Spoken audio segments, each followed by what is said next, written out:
আসসালামু আলাইকুম ওয়া রাহমাতুল্লাহি ওয়া বারাকাতুহু। গ্রামের নাম ছিল মাহমুদপুর। ছোট্ট একটা বাজার, পাশে মসজিদ, দুপাশে কাঁচা রাস্তা আর কয়েকটা টিনের দোকান। সকাল হলেই বাজারে ভিড় জমে যায়। কেউ সবজি কিনতে আসে, কেউ চাল ডাল, কেউ বা কাপড়। এই বাজারেই ছিল একটি ছোট মুদি দোকান। দোকানের নাম তাকুয়া স্টোর। দোকানের মালিক আব্দুল্লাহ হক। বয়স 40-এর কাছাকাছি, মাঝারি গড়ন, ছোট দাড়ি, মুখে শান্ত ভাব।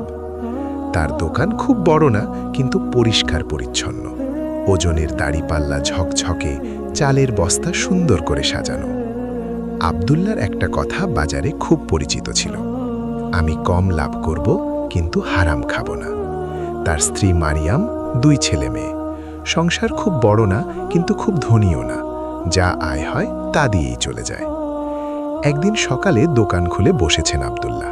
ঠিক তখনই পাশের দোকানের মালিক করিম বেপারী এসে দাঁড়ালো। করিম বেপারী ছিল চতুর মানুষ, ব্যবসায় মাথা খুব চালাক। দাম বাড়িয়ে বিক্রি করতে তার কোনো দ্বিধা নেই।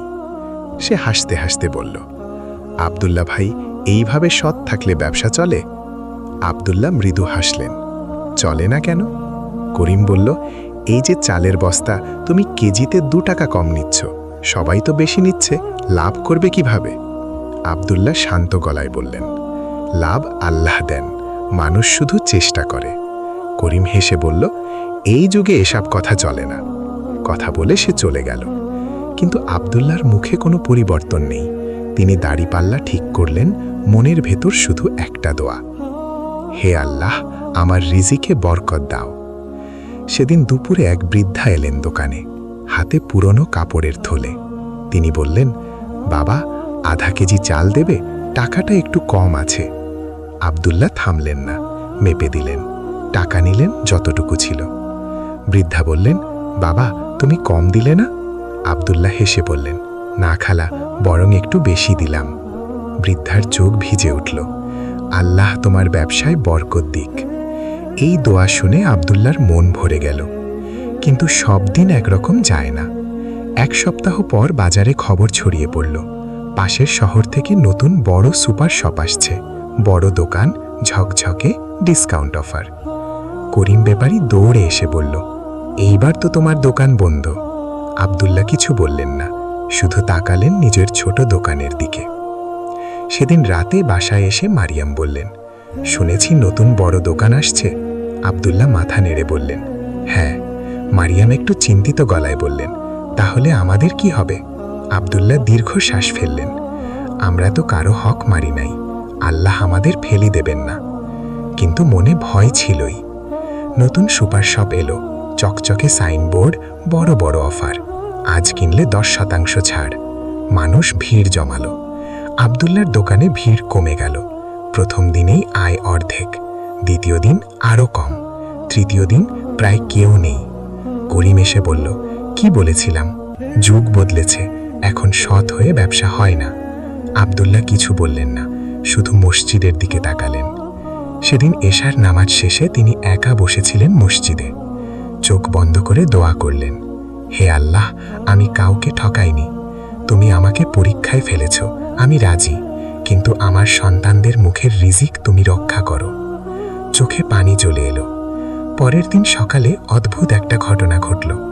একজন মধ্যবয়সী লোক দোকানে এলো, ভদ্র চেহারা, পরনে সাদা পাঞ্জাবি। সে বলল, আপনি কি আব্দুল্লাহ হক? জি। লোকটি বলল, আমি পাশের গ্রামের মাদ্রাসার শিক্ষক। আমাদের ছাত্রদের জন্য নিয়মিত চাল ডাল দরকার। কেউ বলেছে আপনি ওজনে কম দেন না। আব্দুল্লাহ অবাক হয়ে তাকালেন।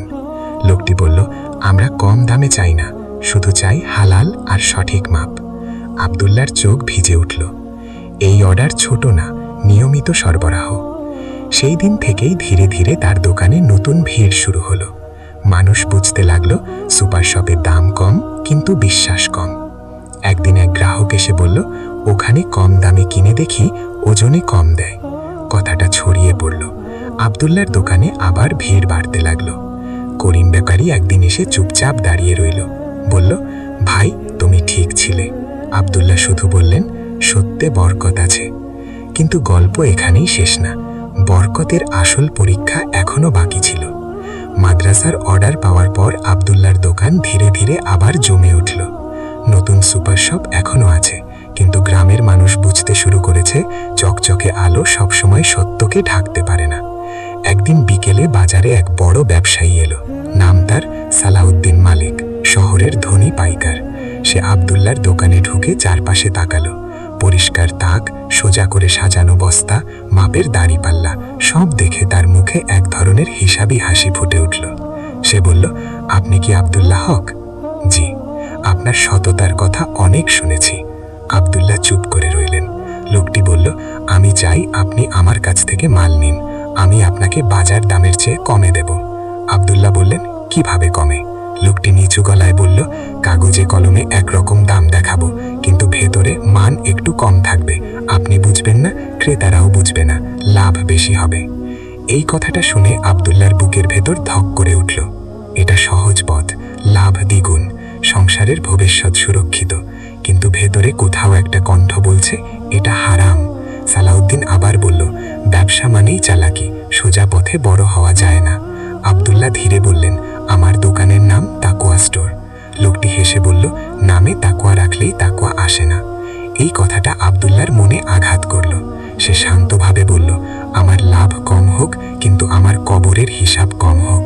সালাউদ্দিন বিরক্ত হয়ে চলে গেল। সেদিন রাতে আব্দুল্লাহর মনে একটু ভয় ঢুকল। আমি কি বড় সুযোগ হারালাম? বাসায় এসে মারিয়াম বললেন, লোকটি কি বলল? সব শুনে মারিয়াম কিছুক্ষণ চুপ করে থাকলেন। তারপর বললেন, আমরা অল্পে খুশি থাকব, হারাম দিয়ে বড় হলে শান্তি থাকে না। এই কথাটা আব্দুল্লাহর বুক হালকা করে দিল। কিন্তু পরীক্ষা এখানেই শেষ না। কিছুদিন পর বাজারে আগুন লাগলো। রাতে শর্ট সার্কিট থেকে আগুন ধরে কয়েকটা দোকান পুড়ে গেল। আব্দুল্লাহর দোকানের অর্ধেক পুড়ে ছাই। ভোরে দাঁড়িয়ে তিনি দেখলেন তার চাল, ডাল, তেল সব পুড়ে কালো। চোখের সামনে কয়েক বছরের কষ্ট যেন শেষ। করিম এসে বলল, দেখলে এত সৎ থেকে লাভ কি হলো? আব্দুল্লাহ চুপ করে আগুনের ধোঁয়া দেখছিলেন। তার ভেতরে কষ্ট ছিল, চোখে পানি ছিল, কিন্তু ঠোঁটে একটাই বাক্য, আল্লাহ যা করেন ভালোর জন্যই করেন। সেদিন তিনি নামাজে দাঁড়িয়ে শুধু বললেন, হে আল্লাহ, আমি রিজিক চাই না, বরকত চাই। পরের দিন সকালে অদ্ভুত একটা ঘটনা ঘটল। গ্রামের লোকেরা জড়ো হলো। কেউ টাকা দিল, কেউ চাল দিল, কেউ কাঠ দিল। মাদ্রাসার শিক্ষক এসে বললেন, আপনি আমাদের ছাত্রদের জন্য সৎভাবে মাল দিয়েছেন, আজ আমরা আপনার জন্য দাঁড়ালাম। এক সপ্তাহের মধ্যে দোকান আবার দাঁড়িয়ে গেল। আগের চেয়ে বড় না, কিন্তু আগের চেয়ে শক্ত। এদিকে সুপার শপে খবর ছড়ালো, মেয়াদ উত্তীর্ণ পণ্য বিক্রি করছে। মানুষ ফিরতে শুরু করলো আব্দুল্লাহর দোকানে। একদিন করিম ব্যাপারী এসে চুপচাপ বলল, ভাই, আমি অনেক চালাকি করেছি, কিন্তু আজ বুঝলাম বরকত টাকা দিয়ে কেনা যায় না। আব্দুল্লাহ মৃদু হাসলেন, বরকত আসে বিশ্বাস থেকে। বছর ঘুরে গেল।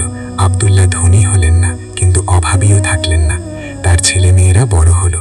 মানুষ তার দোকানকে শুধু ব্যবসার জায়গা না, বিশ্বাসের জায়গা হিসেবে দেখতে লাগলো। একদিন মসজিদের খুতবায় ইমাম সাহেব বললেন, সৎ ব্যবসায়ী কিয়ামতের দিন নবী ও সিদ্দিকদের সাথে থাকবে।